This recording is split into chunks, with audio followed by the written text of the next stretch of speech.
किचनमध्ये नमस्ते। आजची रेसिपी आहे बेसनचं पिठलं। तर थंडीच्या दिवसात पिठलं खायचं, नक्की तुम्ही माझ्या पद्धतीने बनवा आणि खा। आणि आपल्या महाराष्ट्रामध्ये पिठलं म्हणजे फेमसच आहे। इथे 1 चमचा तेल घेतलेलं आहे, त्याच्यामध्ये मोहरी टाकायची। मोहरी छान अशी तरतरली पाहिजे, म्हणजे फोडणीचा खमंग असा खुशबू आला पाहिजे। त्याच्यावर जिरं टाकून घ्यायचं, जिरं पण छान असं तरतरलं पाहिजे। आणि बेसनचं पिठलं आहे म्हणजे त्याच्यामध्ये हिंग टाकायचं, चिमूटभर हिंग पण छान असं तरतरलंय। इथे आपण कढीपत्ता टाकायचा, कढीपत्त्याचा पण छान असा खुशबू आला पाहिजे। इथे कांदा टाकायचा, 1 ते 2 कांदा आहे। आणि तुम्ही जेवढं जास्त कांदा टाकणार तेवढा खूप टेस्टी होणार।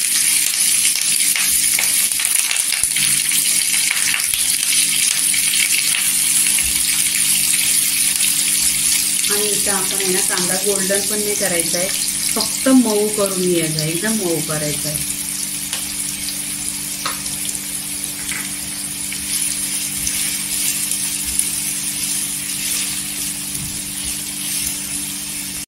आपण जेव्हा बेसनचं पीठ घेतो त्याच्यामध्ये गाठी होतात, तर आता इथे पीठ घेतलेलं आहे, त्याच्यामध्ये आपण पाणी टाकायचं।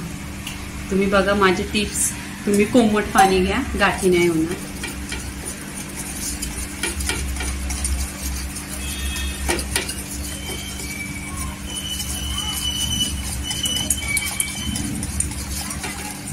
दोन चमचा बेसन घेतलेला आहे इथे।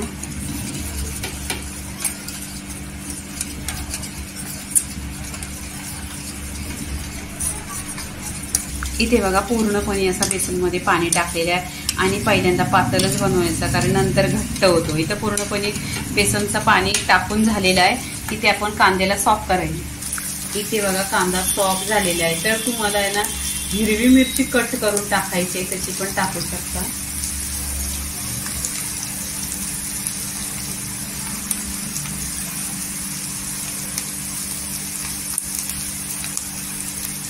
इथे मीठ आहे केलेलं आहे, लसूण घेतलेली आहे आणि हिरवी मिरची, आणि याचा ठेचाच बनवून घ्यायचा आहे, कारण असा ठेचा टाकला ना खूप छान पिठलं होतं आणि टेस्ट पण छान येतो।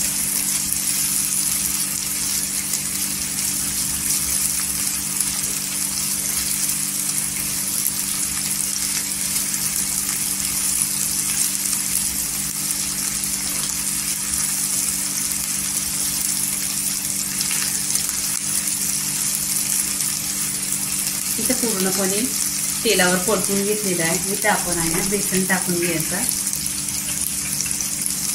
गॅस स्लो करायचा पहिल्यांदा।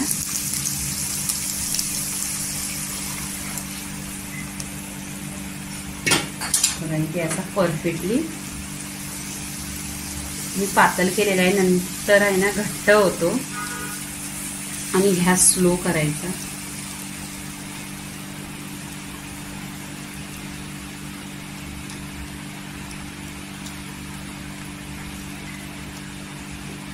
इथे हळदी पावडर अर्धी चमचा टाकायची आणि मिक्स करायची। चवीनुसार मीठ टाकायचं आणि स्लो गॅसवर छान असं पिठलं शिजवून घ्यायचं। बघा ह्याच्यामध्ये गुठली वगैरे काही नाही, आणि थंडीच्या दिवसात बाजरीच्या भाकरी बरोबर एकदम परफेक्ट असं पिठलं टेस्टी। इथे काय करायचं, आपण ढाकण लावून घ्यायचं।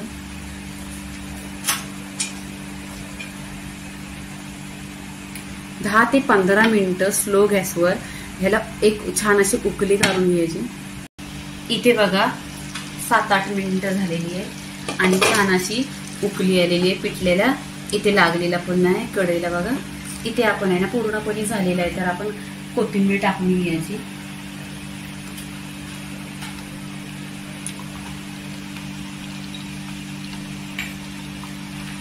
आणि मिक्स करायचे पूर्णपणे।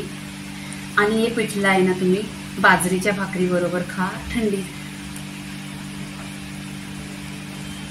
थंडीच्या दिवसात आहे ना हे खूप छान असतं पिठलं, हे खायचं। तर मी याच्या बरोबर आहे ना बाजरीची भाकरी आहे, आऊला माझ्या लय आवडतं पिठलं आणि बाजरीची भाकरी, आणि आपण भुक्याने फोरलेला कांदा असतो तो, त्याच्याबरोबर हिरवी मिरची. इथे गॅस बंद केलेला आहे आणि पिठलं आहे ना प्लेटमध्ये घ्यायचं आहे ना, प्लेटमध्ये पिठलं काढून घ्यायचं. बघा छान असं गरम गरम ह्याच्याबरोबर बाजरीची भाकरी पूर्णपणे इथे काढलेला आहे. इथे थोडीशी कोथिंबीर टाकायची. इथे असा हाताने तोडून कांदा घ्यायचा. हा बघा पूर्णपणे असा तुटलेला आहे आणि ह्याच्याबरोबर कांदा आणि हिरवी मिरची. तर इथे बघा बाजरीची भाकरी आहे, इथे पिठलं, हिरवी मिरची फ्रायची आहे आणि कांदा आहे. तर पूर्णपणे पिठल्याची रेसिपी झालेली आहे. लाईक करा, शेअर करा, सबस्क्राईब करा आणि नेहमीच खात करा. धन्यवाद.